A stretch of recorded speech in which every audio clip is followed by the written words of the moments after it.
Hello everyone, welcome to the channel. तो 2025 के लिए पद्मा अवार्ड अनाउंस हो गए हैं।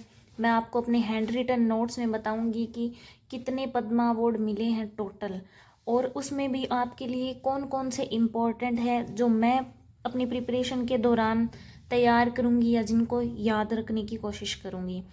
तो लेट्स स्टार्ट कि टोटल कितने हैं, क्या है, कैसे कुछ है। तो सबसे पहले मैं आपको बताती हूँ कि अपना जो इंडिया का हाईएस्ट ऑनर है वो है भारत रत्न। भारत रत्न के बाद बारी आती है पद्म विभूषण की, फिर पद्म भूषण की और बाद में पद्म श्री की। तो पद्म विभूषण है वो सेकंड हाईएस्ट ऑनर है, पद्म भूषण है वो थर्ड हाईएस्ट ऑनर है और पद्म श्री है वो फोर्थ हाईएस्ट ऑनर है। अब की बार टोटल पद्मा अवार्ड मिले हैं 139, जिसमें से एक वन डुओ केस है, यानी कि दो लोगों को इकट्ठा दिया गया है, बट अवार्ड वो एक ही माना जाएगा। तो पद्म विभूषण, पद्म भूषण और पद्म श्री स्टेटिक भी इनका कई बार पूछ लिया जाता है कि कब पद्म विभूषण आया था, पद्म भूषण। तो इसके लिए मैंने लिखा है कि 1954 को तो पद्म विभूषण आया था।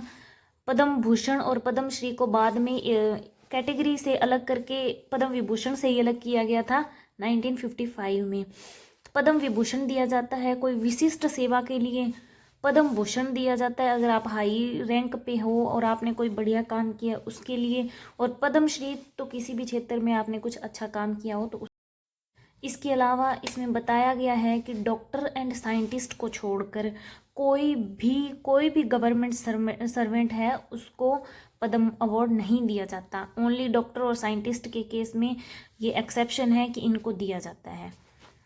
तो अब बात करते हैं कि टोटल क्या थे, क्योंकि कई बार ऐसे क्वेश्चन देखने को मिले हैं कि कितनी महिलाएं थी, कितनी एनआरआई मामले थे या कितने पोस्टह्यूमसली थे। तो टोटल 23 महिलाएं थी। 139 अवार्ड में से 23 महिलाओं को मिला है। 10 एनआरआई लोग थे जो बाहर रहते हैं या कोई भी मतलब किसी भी वजह से वो बाहर रहते हैं या बाहर के यहाँ रहते हैं, मतलब ऐसे करके 13 जने हैं जिनको पोस्टह्यूमसली यानी कि मरणोपरांत मिला है। इनमें भी सबसे ज़्यादा इम्पॉर्टेंट होते हैं अपने लिए पद्म विभूषण, क्योंकि पद्म विभूषण होते हैं वो कम लोगों को मिलते हैं और उनके नाम अपने याद करने होते हैं। पद्म विभूषण सबसे इम्पॉर्टेंट, उसके बाद पद्म भूषण, क्योंकि ये भी थोड़े होते हैं। अगर वैसे पर्टिकुलर नाम नहीं याद रख सकें तो थोड़ा ऐसे आइडिया लगा सकते हैं कि हाँ इन बंदों के नाम अपनों ने पढ़े हैं। पद्म श्री को याद करना बहुत डिफिकल्ट होता है, इसलिए पद्म विभूषण और पद्म भूषण को याद कर लेते हैं ताकि बचे हुए जो भी होंगे वो पद्म श्री में चले जाएंगे। तो स्टार्ट करते हैं पद्म विभूषण से। पद्म विभूषण अब की बार मिले हैं 7 लोगों को। तो सबसे पहले डी नागेश्वर रेड्डी, इनको मेडिसिन के क्षेत्र में मिला है, तेलंगाना से है। स्टेट इतना ज़रूरी नहीं है जितना इनको कौन से फील्ड में मिला है वो ज़रूरी है, बट मैं साथ में स्टेट लिख के लाई हूँ, बाई चांस आ जाए तो उसके लिए। बट मेनली नाम याद होना चाहिए और उनको किस एरिया में मतलब कौन से फील्ड में इनको मिला है वो याद होना चाहिए। उसके बाद आते हैं जस्टिस जो रिटायर्ड हैं पहले, श्री जगदीश सिंह, इनको पब्लिक अफेयर के क्षेत्र में मिला है। फिर रजनीकांत लहिया को आर्ट के क्षेत्र में मिला है। लाल कृष्ण सुब्रमण्यम को आर्ट के क्षेत्र में मिला है। MT वसुदेवन नायर को लिटरेचर एंड एजुकेशन के क्षेत्र में मिला है।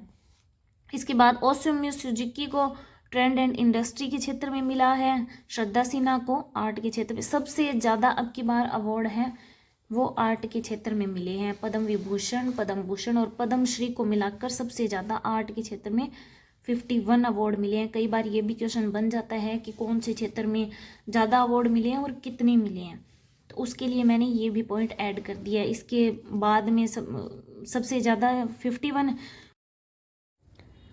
इसके बाद बात करते हैं पद्म भूषण की, क्योंकि पद्म भूषण ज़्यादा है। पद्म विभूषण 7 थे, पद्म भूषण 19 है, तो इनके सभी के मैंने नाम लिख दिए हैं। और जो भी मरणोपरांत मामले हैं ना इनमें वो ज़्यादा इंपॉर्टेंट है, जिनके सामने मैंने P लिखा है, मतलब पोस्टह्यूमसली जो मरणोपरांत जिनको दिए गए हैं। तो पद्म विभूषण में भी और पद्म भूषण में भी मरणोपरांत तो सबसे ज़्यादा ज़रूरी होते हैं याद करने के लिए। So thank you for watching my video.